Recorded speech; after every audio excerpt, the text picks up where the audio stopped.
My name is Peta Hall and I live in Prince Edward County in Ontario.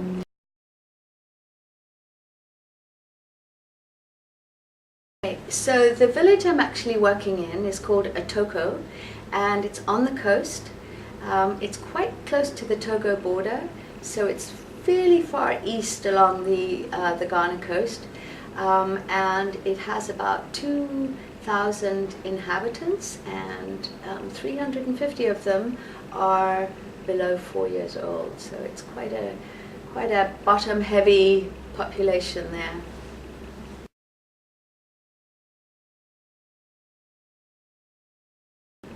I'm from Zimbabwe originally, and so when village volunteers asked me to go, I had an opportunity to go to India or Africa, and I chose Africa because I felt it was time for me to start giving back to Africa. And I set up a women's cooperative in Volta region of Ghana. It's 10 women, and they are working with textiles and making children's clothes and home accessories using Ghanaian cotton and a local batik printer.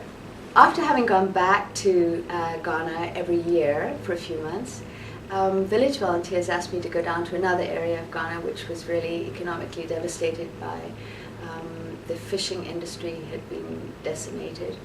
And when I went there, I discovered it wasn't just the artisans that needed help, it was the whole area needed help. So I had a dream, and it was to build a vocational training center. And I came back to Canada and did a whole lot of fundraising, and my amazing community have really done wonderful things by giving me $250,000 to build the vocational training center. And now my next project is to actually equip it and get it going, and start with the students coming in at the end of the year.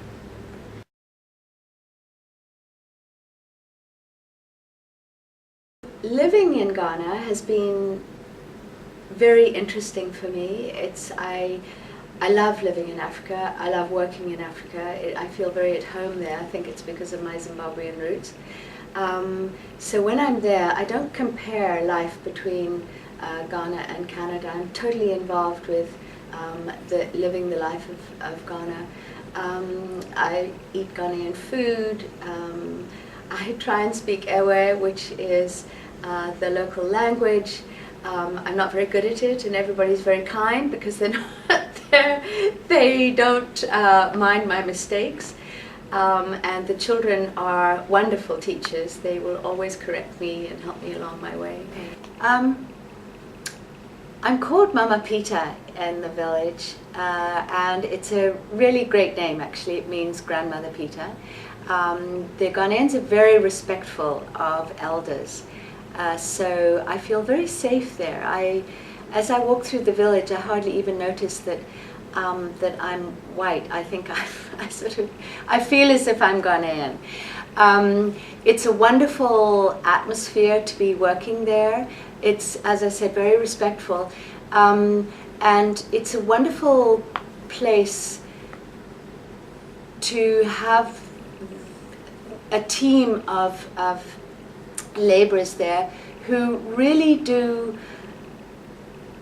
include me in on their family stories and all that sort of thing. I really feel as if I'm getting to know everybody there. Normally, I'm the only white person, Westerner, around.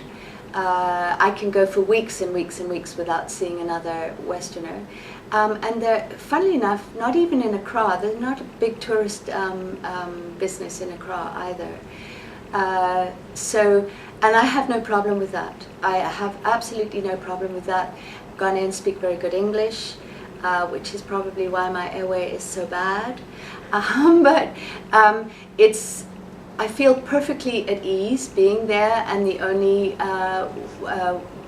white Westerner, whatever, there. And I feel at ease being a woman there too, which people have asked about whether I feel apprehensive at all, and I don't. I really, really don't. They tend to eat things like cassava and sweet potatoes, yams, rice, and a mixture of root vegetables.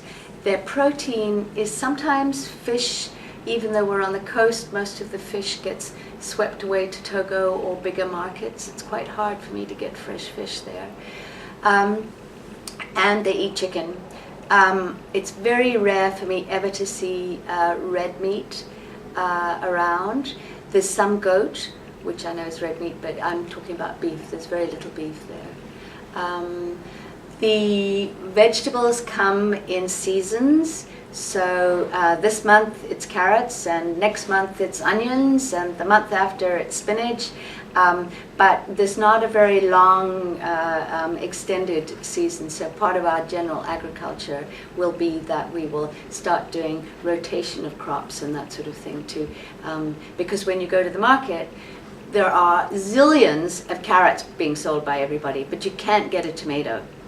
So we're going to try and work around, and teach them different farming techniques. Good.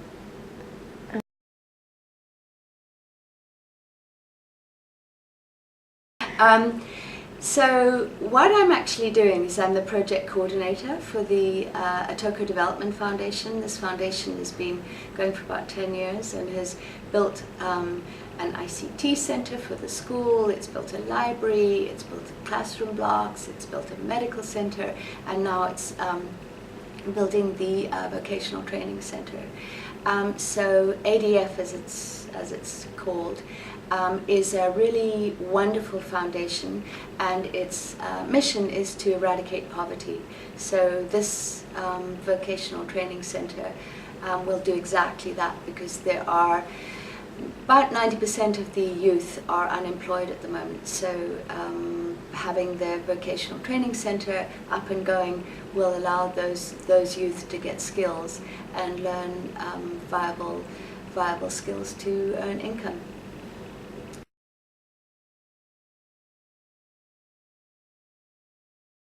So the programs are ICT, computer technology, business administration. We're going to focus in on marketing because everybody in Ghana sells something and they might as well make good profit at doing that.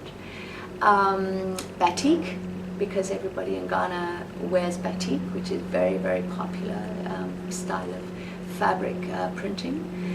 Dressmaking, tailoring, and general agriculture, focusing really in on sustainable agriculture and organic agriculture.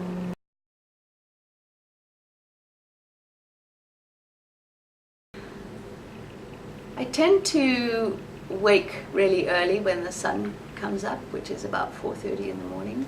And it's cool then, and it's quite hot in Ghana. So I go to the site around about 6:30, which is when the labourers start. And I'll probably spend about 2 hours, 3 hours there. Then I come back for meetings or work issues at the house. And then I go back in the afternoon.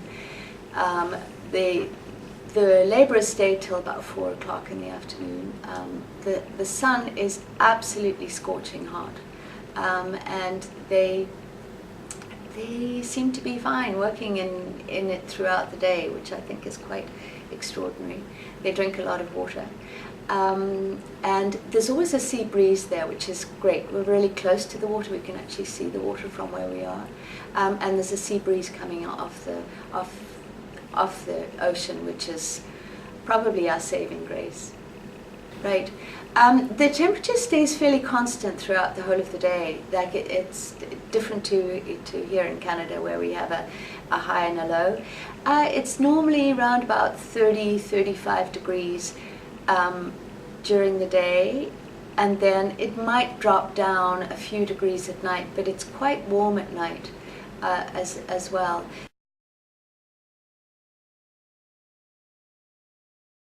So at this stage now, what I'm trying to do is I'm trying to raise funds for equipping the workshops.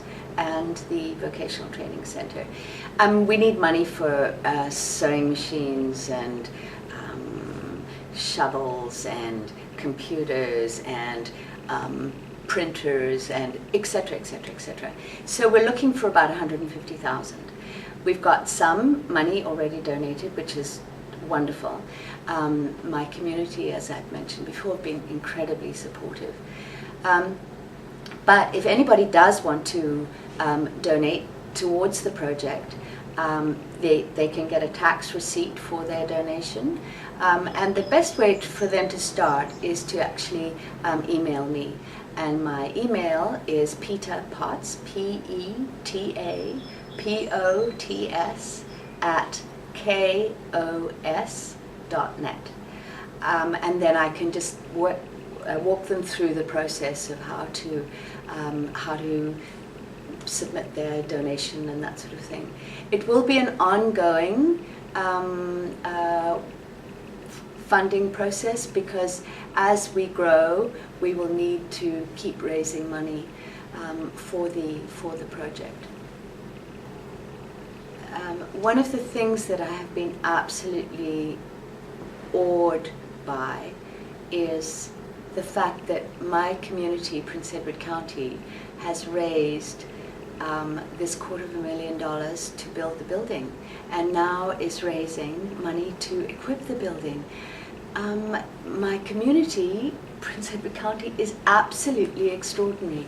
They've had church functions and auctions and events. The Rotary Club the Picton Rotary Club has got behind me and is raising funds through different Ontario clubs. People have just arrived at my door and given me donations. It's been extraordinary. I think one of the things too is that they know I'm there. They know I'm in Ghana, I'm living there, I'm working at it, I'm completely involved with it. There's no admin cost taken off the top. Their donation goes from them to Ghana, and that for me is really important. But I think it's important for other people too, that they know the percentage is 100%.